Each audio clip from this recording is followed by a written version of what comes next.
Our economics reporter Lizzie Burden has the story. The Telegraph has seen copies of the business department's draft guidelines on how the economy should reopen, and it's safe to say we're going to be working in a new normal for the foreseeable future.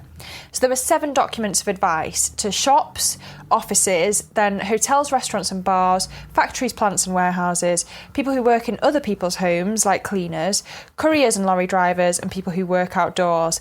And the bottom line repeated in each document was that everyone should work from home unless they can't. Social distancing is also going to continue as employers are asked to consider installing screens between desks and requiring workers to sit back to back or side to side instead of face to face. The other thing is, it seems the 9 to 5's over for now, as all types of business have been asked to consider staggering arrival and departure times for employees to reduce bottlenecks at entry and exit points. Now, conspicuously, there was no mention of whether workers will have to wear PPE and face masks or who'd be responsible for providing them, and the documents just say guidance will follow on this. A lot of businesses are asking whether it'll be on them to provide the PPE, as they're already struggling financially. And there are also questions about whether this will put firms in direct competition with the NHS to procure what's already a very scarce resource. We also don't know yet when businesses will be allowed to reopen under the new guidelines, but there's no doubt this opens a Pandora's box of legal questions over whether companies will be liable if workers catch the virus or if they refuse to go back to work if the guidelines aren't followed to the letter. And on the other hand, what's the point of issuing the guidelines if firms don't have to follow them? A lot of firms will be worried also about the huge costs of these new measures, which ultimately aren't an investment but are so necessary because the worst case scenario for everyone clearly is staff and customers catching the virus.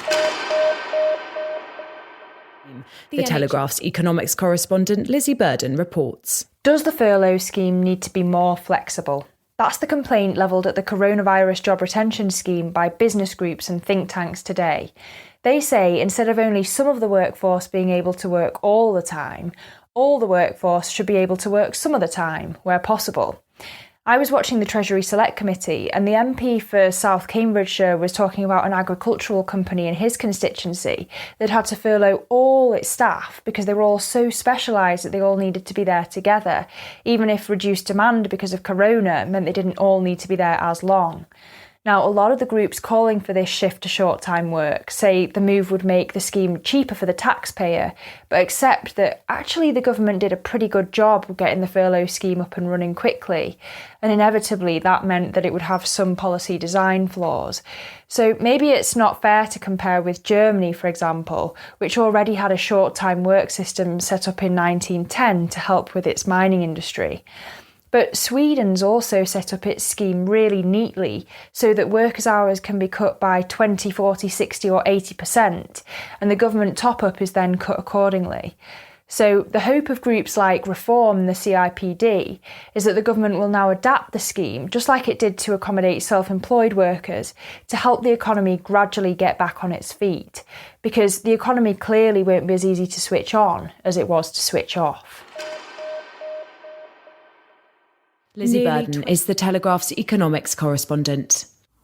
Well, it was clear who the Chancellor was modelling himself on today. He announced a raft of new measures on top of what he'd already promised in the budget to tackle the economic impact of the coronavirus. And he kept repeating that he'd do whatever it takes, which was exactly what the former European Central Bank President Mario Draghi had said when he intervened to stop the collapse of the euro back in 2012.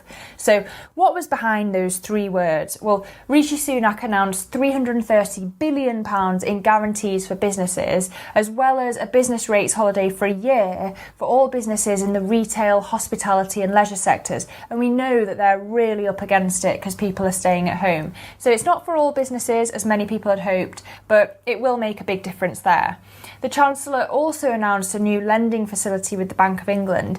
He said that businesses would be given attractive terms, but there wasn't much detail on what those terms would be or how businesses would be expected to pay back the loans, given that many economists are now predicting a global recession. So the question is whether many of those businesses will even still be in existence to pay the loans back.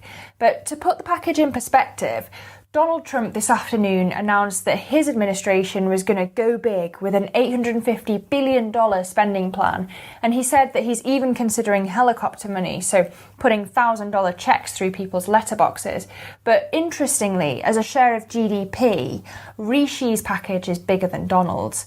So there are still some big questions for the Chancellor. What about employment support? What about renters? What about airlines and airports? But it seems that the answers are going to be dripped out at the daily press conferences over the coming days.